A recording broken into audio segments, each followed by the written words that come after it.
नमस्कार. झेपमध्ये मी मोहिनी कुलकर्णी आपल्या सगळ्यांचं मनपूर्वक स्वागत करते. विविध क्षेत्रामध्ये उत्तुंग झेप घेतलेल्या व्यक्तिमत्वांची यशोगाथा आपण झेपमध्ये पाहत आलो. बहुतांश या व्यक्तिमत्वांची पार्श्वभूमी ही ग्रामीण किंवा गरीब कुटुंबातील होती. पण आज आम्ही आपल्या समोर अशा व्यक्तीचा जीवन प्रवास उलगडणार आहोत, जी व्यक्ती शहरी भागात जन्मलेली आणि वाढलेली आहे, तरी सुद्धा वेगळ्या वाटेने जाऊ पाहणाऱ्या शहरी व्यक्तीला सुद्धा यश मिळवण्यासाठी संघर्ष हा करावाच लागतो. किंबहुना यशप्राप्तीसाठी झगडणं क्रमप्राप्त ठरतं, नाही का? तर आज आपल्या भेटीला येणार आहेत अथर्व ग्रुप ऑफ इन्स्टिट्यूटचे चेअरमन, एक चतुरस्त्र, लक्षवेधी आणि यशस्वी व्यक्तिमत्व म्हणजे माननीय श्री सुनील राणे.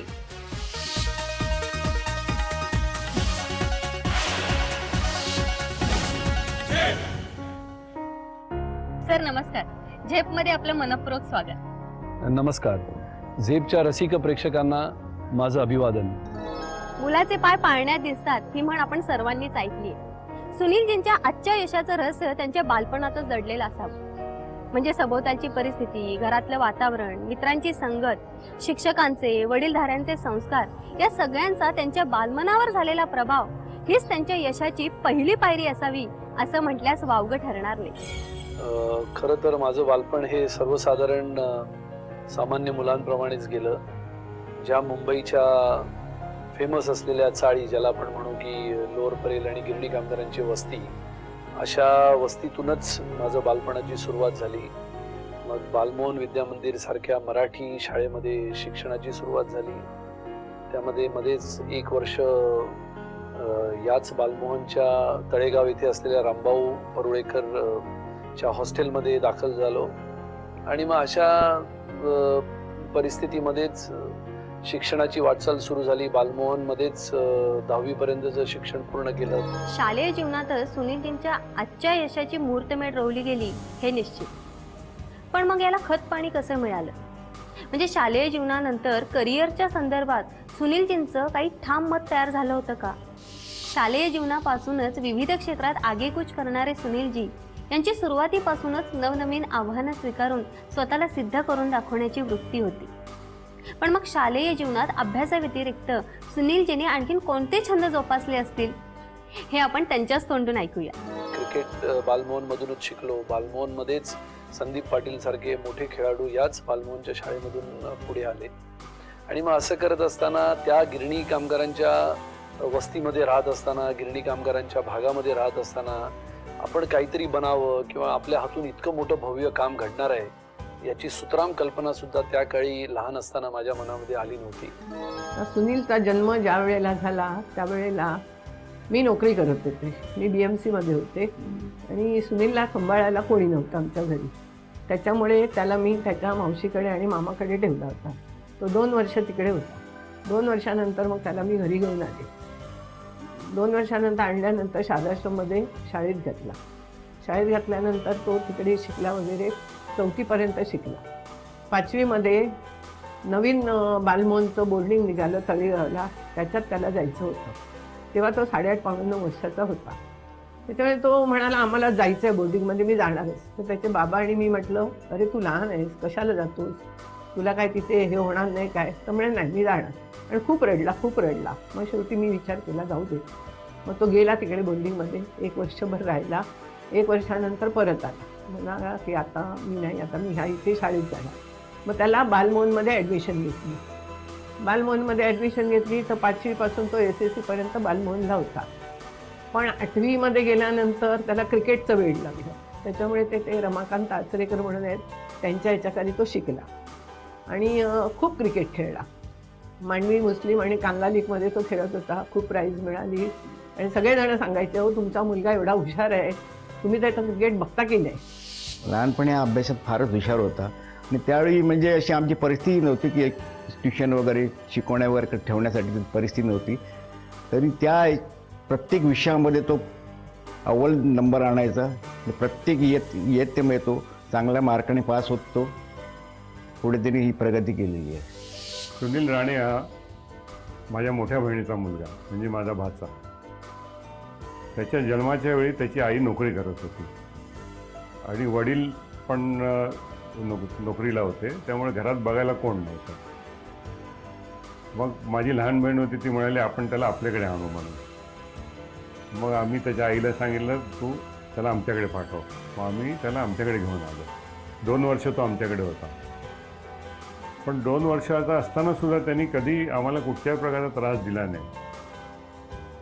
शनिवार रविवारी मी नेऊन आईकडे सोडायचो आणि सोमवारी परत घेऊन यायचो. त्यानंतर तो 2 वर्षाचा असताना आमच्याकडे कुत्रा होता. तर कुत्र्याला मी फिरायला हँगिंग गार्डनमध्ये घेऊन जायचो. आम्ही राहायला वाळकेश्वरला. वाळकेश्वरून हँगिंग गार्डन जवळजवळ 1.5-2 किलोमीटर. तर तो 2 वर्षाचा असताना माझ्यावर चालत यायचा. जाताना चालत, येताना चालत, म्हणजे जवळजवळ 3-1 किलोमीटर आम्ही चालत जाऊन यायचो. तर पहिल्या दिवशी आल्यानंतर तो दमला तो आणि बूट काढता काढता झोपला. मग त्याच्या मावशीने त्याचे बूट काढले, त्याला व्यवस्थित उठवून जेवायला दिलं, झोपून. दुसऱ्या दिवशी मी कुत्र्याला घेऊन निघालो. तो म्हणाला मी पण येतो म्हणून. तो म्हटलं नाही तू दमतोस, तू येऊ नकोस. तो म्हणाला नाही मी आता आज नाही दमणार, खेळा. त्याच्यानंतर तो कंटिन्यू माझ्यावर आला, पण कधी मग झोपला नाही. म्हणजे त्याच्यामध्ये ती लहानपणीच असं आम्हाला दिसलं की हा जिद्दी स्वभावाचा आहे, म्हणजे तो म्हणेल तो करणार म्हणून. आणि आत्ता आम्हाला ते दिसते आहे की त्यांनी जे एवढं सगळं केलं आहे, कॉलेज आहे, त्याचं रिसॉर्ट आहे, सगळं काय आहे, त्याच्यावरनं कळलं की लहानपणापासूनच त्याला ती जिद्द होती म्हणून. आणि आमच्या बाजूला गुजराती कुटुंब होतं राहायला. त्याच्यामध्ये एक बाई होती, तिने त्याच्या 2 वर्षाचा असतानाच सांगितलं की हा मुलगा फार मोठा माणूस बनेल म्हणून. आईवडिलांचं नाव काढलं. आई त्यांच्या सर्व त्यांच्या गरजा पाहत होती. कारण मी ज्यावेळी 5:30ला सकाळी जात होतो तेव्हा मुलं सकाळी शाळेत गेली तर ते म्हणायचे बाबा कुठे दिसत नाही. आणि रात्री मी ज्यावेळी यायचो उशिरा त्यावेळी ती झोपलेली असायची. आणि त्यांचं प्रगती पुस्तक मी फक्त माझ्या उशावर ठेवण्याची त्यांना सांगितलेली गोष्ट ते करत असत. आणि त्या प्रगती पुस्तकावर मी समजत होतो की माझी मुलं सगळी, दोन्ही मुलं ही अभ्यासात चांगली काम करतायत, अभ्यास करतायत आणि आपली प्रगतीही करतात. ते हे दिवस मी सुनील याच्याकडून आज मी ज्यावेळी त्याला पाहतो त्यावेळी मला आठवण होते की त्याची आजही माझ्याबरोबर जे समाजकार्याच्याबद्दल माझी जी आपुलकीने मी जे काम करत होतो त्याचा थोडासा नाही तर बहुत माझ्यापेक्षा जास्त अंश त्याच्यामध्ये समाजकार्याचा गेल्यामुळे आज त्याने परोपकाराने एक माणूस उभा झालेला आहे असं मला आनंद वाटतो. कॉलेज जीवन, ते सुद्धा मुंबईसारख्या मायानगरीतलं. हे कॉलेज जीवन अनुभवत असताना यश मिळवण्यापेक्षा ते हरवून जाण्याची शक्यता जास्त असते. पण मग यामध्ये जर चांगल्या मित्रांची संगत लाभली तर मुळातच संस्कारक्षम असलेलं आपलं मन ध्येयपूर्तीच्या दिशेने वाटचाल करण्यासाठी आपल्याला प्रवृत्त करतं. आणि मग शालेय शिक्षण पूर्ण केल्यानंतर कॉलेजच्या शिक्षणामध्ये रुपारेलमध्ये दाखल झाल्यानंतर सुद्धा क्रिकेटचा प्रवास असाच सुरू राहिला. आणि वेगवेगळ्या स्तरावरच्या क्रिकेटच्या माध्यमातून संधी उपलब्ध होत गेल्या. आणि मग खेळत असतानाच आपण कॉलेजच्या जीवनापासून काहीतरी करावं, वेगवेगळ्या स्तरावरचा उद्योग काहीतरी केला पाहिजे असं एक सारखं मनामध्ये कुठे ना कुठे येत असे.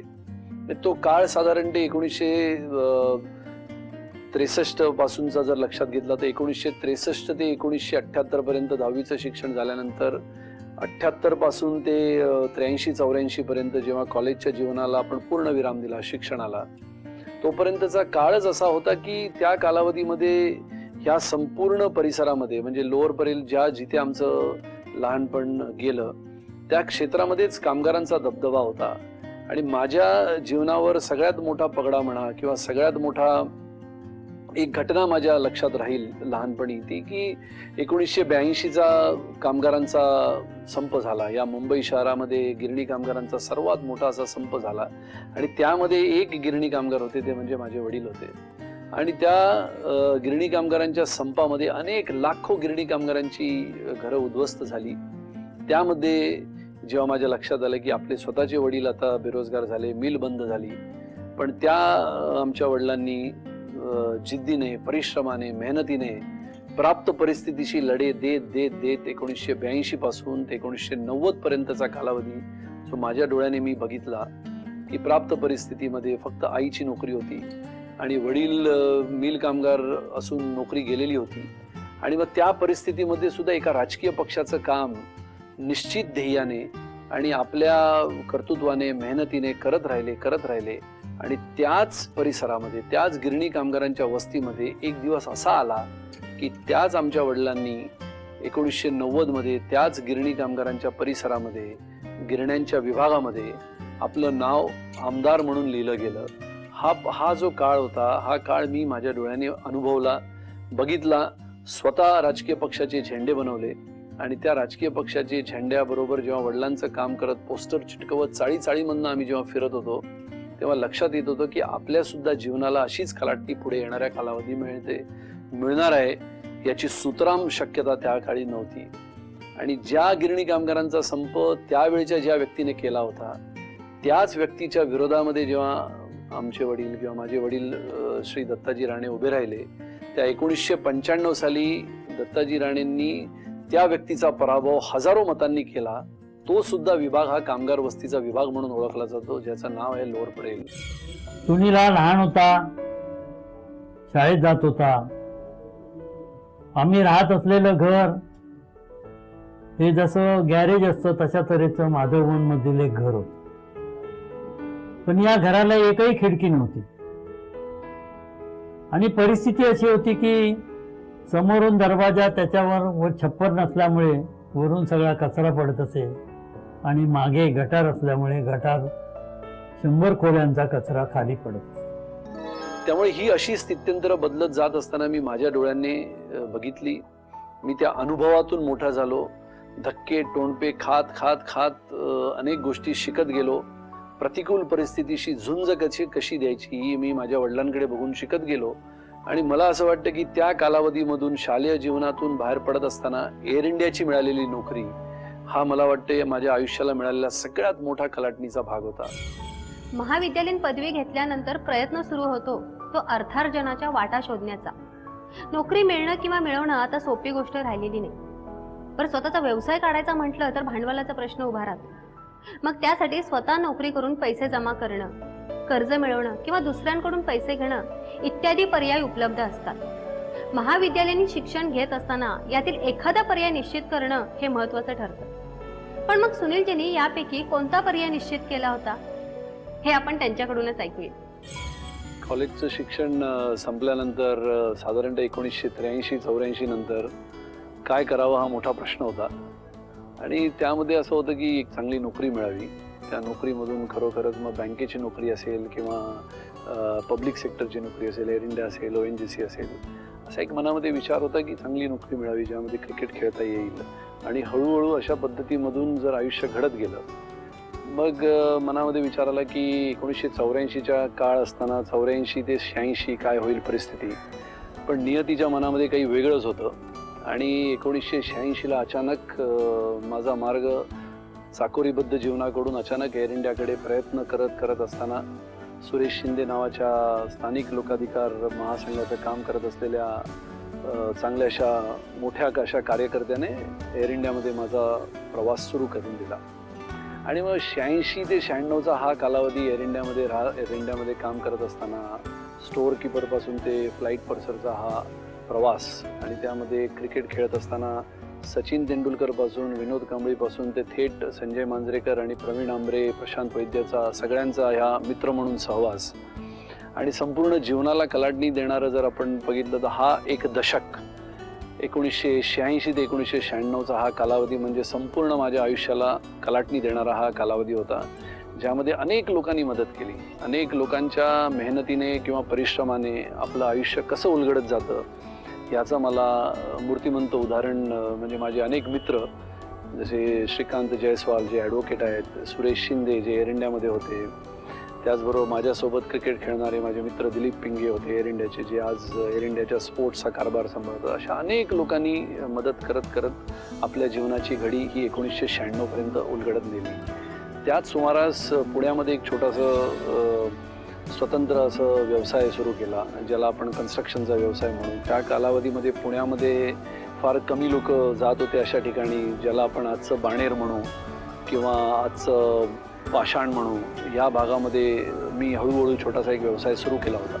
पण तो सुद्धा व्यवसाय कुठपर्यंत आपण नेऊ आणि खरोखरच आणखीन एखादी कलाटणी मिळेल अशी परिस्थिती त्यावेळेला निर्माण झाली.